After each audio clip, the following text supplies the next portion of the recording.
இயேசுவின் ரத்தம் ஜெயம். Praise Lord my dear brothers and sisters. இந்த நாள்லையும் ஆவியானவர் உணர்த்தின காரியம், இயேசுவை உணர்கிறோமா? ஆவியானவர் உணர்த்தின வசனம் யோவான் எழுதின சுவிசேஷம் அதிகாரம் 5 வசனம் 7. அதற்கு வியாதியஸ்தன், ஆண்டவரே, தண்ணீர் கலக்கப்படும் போது என்னை குளத்தில் கொண்டு போய் விடுகிறதற்கு ஒருவரும் இல்லை. நான் போகிறதற்குள்ளே வேறொருவன் எனக்கு முந்தி இறங்கி விடுகிறான் என்றான். The important man answered him, Sir, I have no man when the water is troubled to put me into the pool. But while I am coming, another steppeth down before me. John chapter 5 verse 7.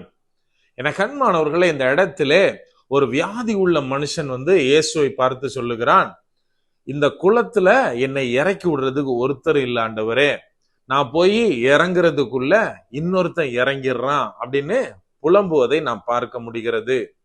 நாம் இன்றைக்கு நமக்கு அருகில் இருக்கிற இயேசுவை உணர்கிறோமா? நம்ம கொஞ்சம் யோசித்து பார்க்கணும்.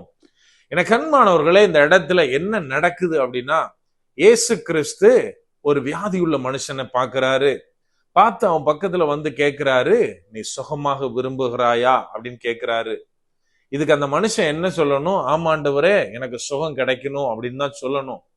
ஏன்னா அதுதான் அவனோட நீட். ஆனா அவன் அங்க அதை சொல்லாம அவனோட சிச்சுவேஷனை அந்த இடத்துல புலம்புறான். ஆமாப்பா, என்னைய இறக்கி விடுறதுக்கு யாரும் இல்லாம கஷ்டப்படுறேன். என்னைய அந்த குளத்தை கலக்குறாங்க, தூதர்கள் கலக்கும் போது யாரு முதல்ல இறங்குறாங்களோ அவங்களுக்கு தான் சுகம் கிடைக்கும், என்னால இறங்க முடியலன்னு தன்னுடைய இயலாமையை புலம்புவதை நாம் பார்க்கிறோம். அதாவது தனக்கு பக்கத்துல இருக்கிறவர் சர்வ வியாதிகளையும் சுகமாக்குகிற தேவன். அதை அவன் உணர்ந்து கொள்ளாதவனாய் அவன் என்ன பண்றான்னா, தன்னுடைய இயலாமையை அந்த இடத்துல புலம்புகிறான். நம்ம நினைக்கலாம் அவன் ஒரு முட்டாள்தனமான பைத்தியக்காரத்தனமான ஆளு அப்படின்னு. ஆனால் இன்றைக்கு நம்மில் எத்தனை பேர் இந்த பைத்தியக்காரத்தனத்தை செய்து கொண்டிருக்கிறோம்?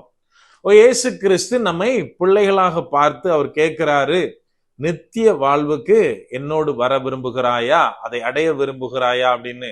ஆனா நம்ம எல்லாரும் சொல்ற ஆன்சர் என்ன தெரியுமா?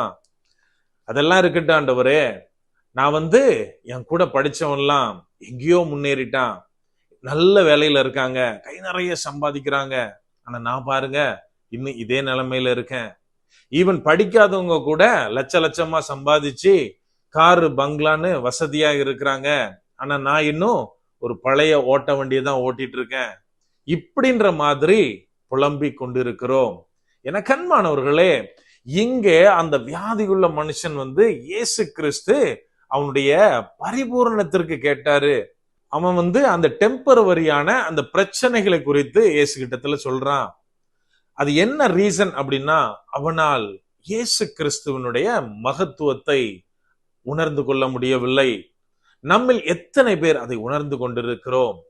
அதாவது நம்ம வேதத்துல வாசித்தா, தாவீது தனக்குள்ளா இருந்திருந்த தேவனுடைய மகத்துவத்தை தெரிந்ததுனால்தான் கோலியாத்தை வீழ்த்த முடிந்தது. ஒருவேளை அவன் அந்த மகத்துவத்தை உணராமல் இருந்திருந்தால் கடைசி வரைக்கும் ஆடு மேய்ச்சிட்டு தான் இருந்திருப்பாரு.